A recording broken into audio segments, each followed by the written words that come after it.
اسلامی روایات میں نا کبھی کبھی ایسی کہانیاں ملتی ہیں جو ہوتی تو صرف ایک جملے کی ہیں لیکن ان میں صدیاں قید ہوتی ہیں۔ آج ہم ایک ایسی ہی بڑی گہری اور سچ پوچھیں تو پراسرار روایت کو سمجھنے کی کوشش کریں گے۔ یہ صرف ایک چھوٹا سا بیان ہے لیکن اس کے اندر تاریخ بھی ہے، عقیدہ بھی، اور مستقبل کی ایک ایسی پیش گوئی جو سوچنے پر مجبور کر دیتی ہے۔ تو آئیے ذرا اس کی گہرائی میں اترتے ہیں۔ اچھا، تو یہ ہے وہ اصل متن جس پر آج ساری بات ہوگی۔ ذرا غور سے سنیے گا۔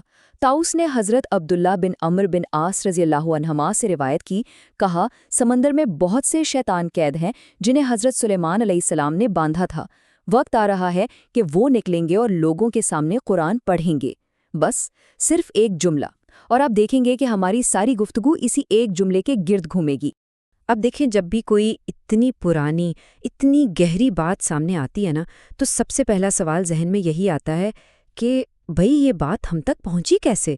مطلب اسے سنایا کس نے تھا؟ اور یہیں پر بات دلچسپ ہو جاتی ہے۔ اس کہانی کو بیان کرنے والے کوئی عام لوگ نہیں ہیں۔ دیکھیں، بات شروع ہوتی ہے عبداللہ بن عمرو بن عاص سے، جو پیغمبر اسلام صلی اللہ علیہ وسلم کے ایک بہت ہی بڑے صحابی تھے، اپنے علم اور پرہیزگاری کی وجہ سے مشہور۔ اور وہ یہ بات کس کو بتا رہے ہیں؟ طاؤس کو، جو خود تابعین میں سے ایک بہت بڑے عالم تھے، یعنی وہ نسل جنہوں نے صحابہ سے براہ راست دین سیکھا۔ تو یہ جو راویوں کی چین ہے نا، یہ اس روایت کو ایک بہت ہی مضبوط تاریخی بنیاد دیتی ہے۔ یہ جو جملے کا پہلا حصہ ہے نا، طاؤس نے حضرت عبداللہ بن عمرو بن عاص سے روایت کی، اسلامی علم میں یہ صرف ایک تعارف نہیں ہے، یہ اصل میں ایک گارنٹی ہے، ایک سند ہے۔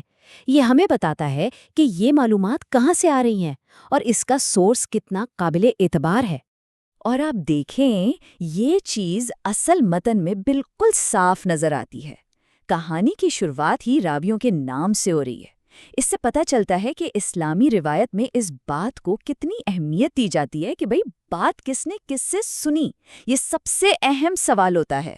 ٹھیک ہے، تو ہمیں یہ تو پتہ چل گیا کہ یہ بات ہم تک پہنچی کیسے ہے۔ اب آتے ہیں اصل قصے کی طرف۔ آخر اس روایت میں کہا کیا جا رہا ہے؟ یہ قیدی ہے کون اور ان کا قید خانہ کہاں ہے؟ متن میں ایک لفظ استعمال ہوا ہے، شیاطین۔ یہ شیطان کی جمع ہے۔ سیدھے الفاظ میں کہیں تو اسلامی اصطلاح میں یہ ان سرکش یا نافرمان روحانی مخلوقات کے لیے استعمال ہوتا ہے۔ تو ہماری کہانی کا جو مرکزی کردار ہے نا، وہ یہی پراسرار مخلوق ہے۔ اور یہیں پر ایک بڑا چونکا دینے والا دعویٰ سامنے آتا ہے۔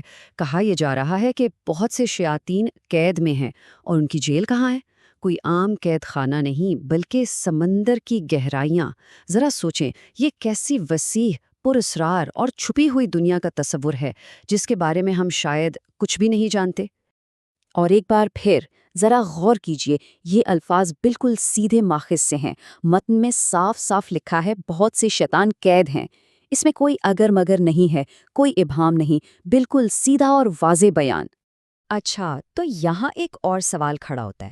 آخر اتنی طاقتور مخلوق کو قید کس نے کیا ہوگا؟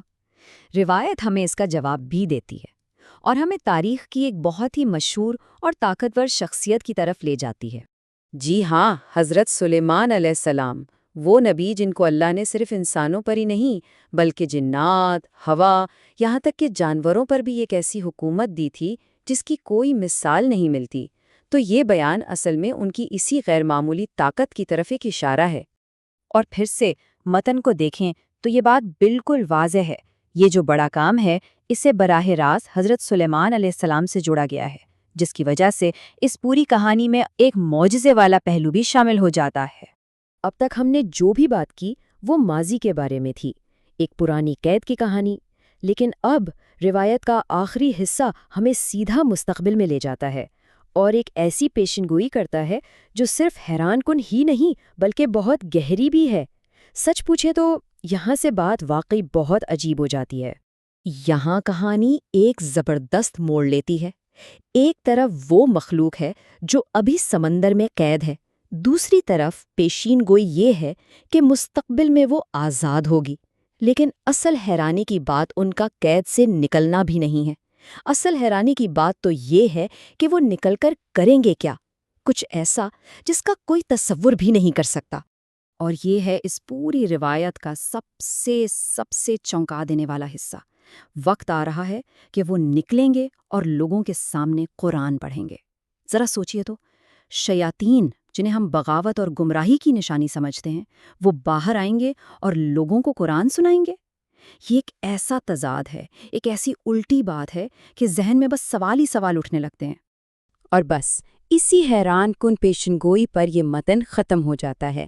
یہ ہمارے سامنے ایک ایسی تصویر رکھ دیتا ہے جو ہماری ساری توقعات کے بالکل الٹ ہے اور ہمیں گہرائی سے سوچنے پر مجبور کر دیتی ہے۔